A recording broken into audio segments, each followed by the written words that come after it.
What's shaking, bacons? I hope you're having an awesome day. I hope you're having an awesome week. It's time to talk about all of the Star Wars news that's been happening. And of course, when I say all of the Star Wars news, I don't mean like all of it, because we would be here forever. But we are going to talk about a couple today that have kind of popped on the radar recently in May, and I think would be interesting to discuss with you guys. First one is something that I am personally super excited about. Now, I love Ewan McGregor's Obi Wan. I love Obi Wan as a character. Obi Wan is probably one of my favorite characters in the Star Wars universe, and I have always hoped / wanted there to be an Obi Wan movie. I wasn't sure that that would ever happen. I was hopeful, but I wasn't certain. And if it does happen, you know, I would really want it to be with Ewan McGregor, and I'd want to have that continue because he was such a good Obi-Wan as a young Obi-Wan. And I was super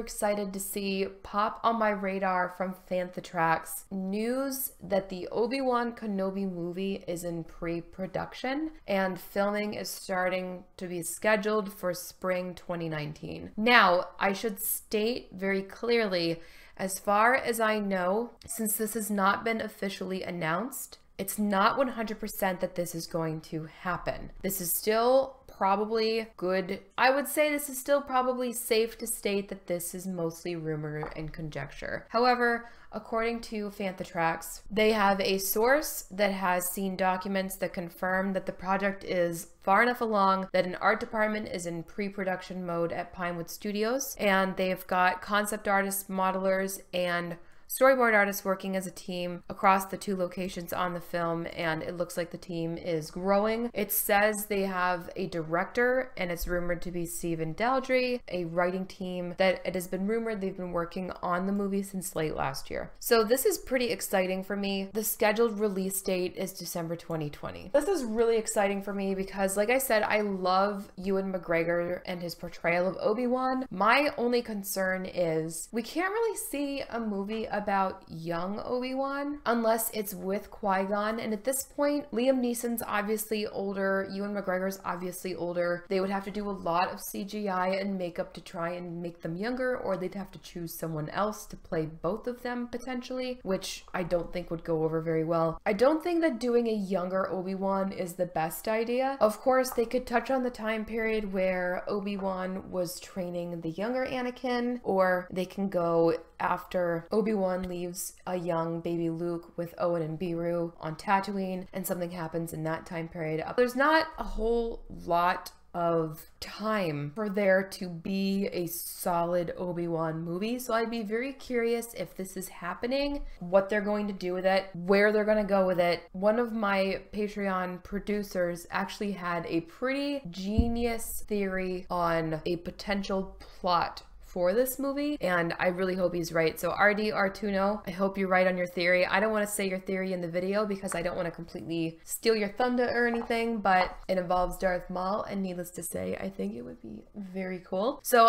that is very exciting for me anyway, as someone who has wanted and hoped for an Obi-Wan movie. I'm keep my fingers crossed. The next Star Wars series update that we have is on Jon Favreau's series, and of course, as we know, he's been given leeway to do a live action series for Star Wars, and the time frame that it is being set in has come out. He's already written about half of it, and it's going to be taking place about 7 years after Return of the Jedi. The good thing about that is, since Disney decanonized everything that was there before, we're going to get some more information and some more background on the universe. I'm kind of hoping that there's going to be some Knights of Ren explanation in there. They do touch on that in the article from The Verge. They speculate that Favreau will be able to explore the rise of the First Order and other major developments that lead to the events of the sequel trilogy. So like I said, it would be good to get some kind of background, since thus far, the sequel trilogy has been largely lacking in any kind of explanation, really, for what happened and how the stuff formed and who Snoke was. So part of me wonders if they're going to be using the series to kind of address a lot of the plot holes and issues created by The Last Jedi and answer questions that would have been answered had we received more background. The downside to this, of course, is I still don't understand why they made the pre-Disney works non-canon. What are you thinking? What are you doing? It just doesn't make sense to me to have such a large swath of already published and standard material that's been around for decades just completely nullified. It doesn't make sense to me. Like, at this point, part of me just wonders if it's spite because they were just so against the universe that George Lucas and all of the other creators had built that they just got rid of it, or perhaps it's just sheer arrogance and ego. Disney thinks that they can do no wrong and that their way is better. I don't understand it. I feel like it's a very poor business decision. I can't help but feel if you're already drawing from already existing content that it's going to give you a much stronger basis to build your works off of. I know that they're doing very well with what they've already produced, but if they already had works and they already had existing fan feedback on those works so that they can look at and analyze and say, this story arc in the extended universe did amazingly, we should focus on this, we should turn this into a series, we should make a movie out of this, that would guarantee a much higher return, I think, and a much stronger foundation for them to build on. Even just from the business side, like not even considering my thoughts as a fan and the bias I have, from a business perspective, I can't fathom the decision that was made to completely erase all of that. I truly can't. So speaking of nullifying things and The Last Jedi, an article came out recently, and this has kind of been popping up here and there, and this just happens to come from the site The Dork Side of the Force, but in an article by Neil Harrington, and I have to say, I'm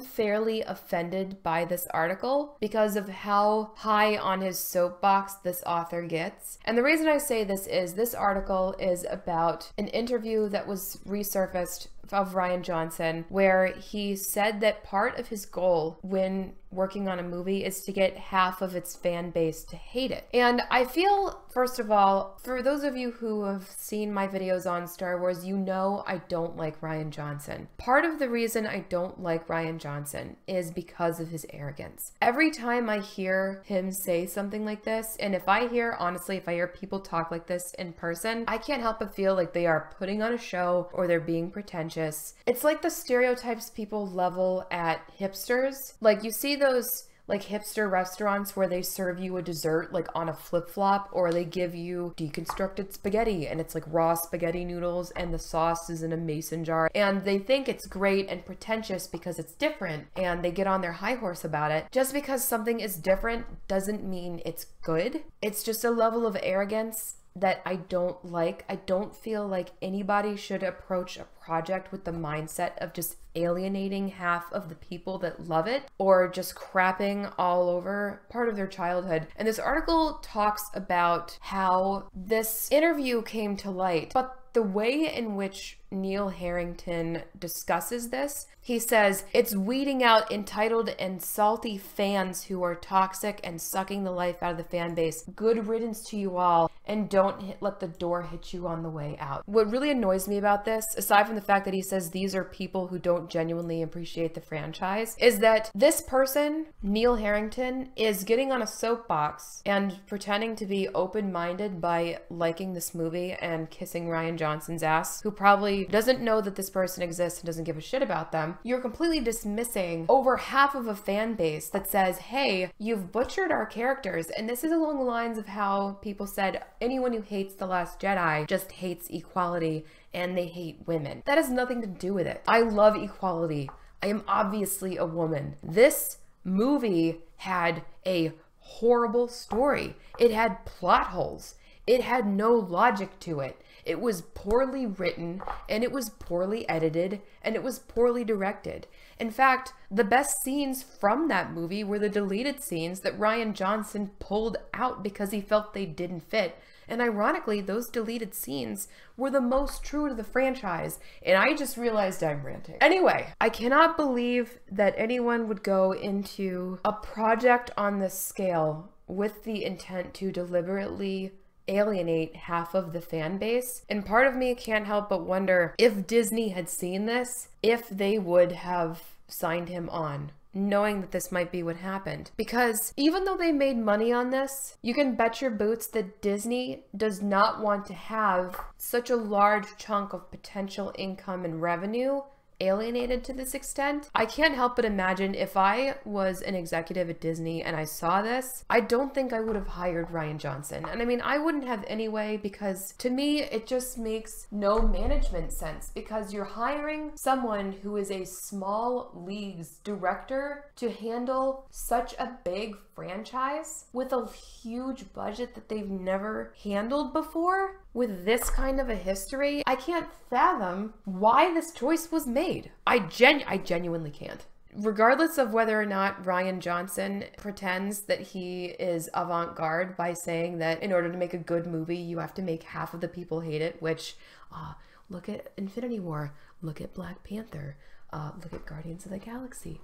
Do you think that the Marvel series, do you think that the Hunger Games series, do you think the Harry Potter series made all of its billions of dollars by alienating half of its fan base? No. Do you think they broke records by alienating half of their fan base and abandoning the potential for millions of dollars of future revenue from that fan base?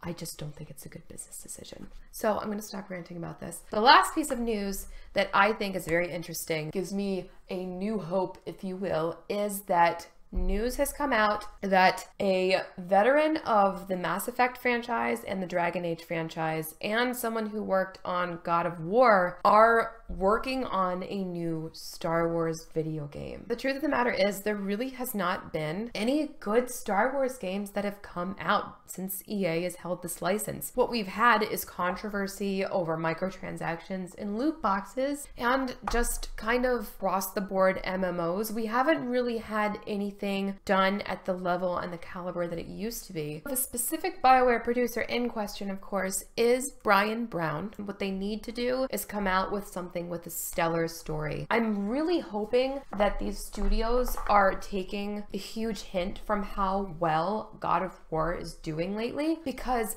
people are so starved for story-rich single-player games because they're not the current trend, that any single player game that has any kind of ounce of good storytelling is doing incredibly well. It's going to be a third-person game, and the Respawn version is being led by the God of War veteran Sig Asmussen. So let's hope that this is going to be a new good Star Wars game. Is it too much to hope for a KOTOR 3?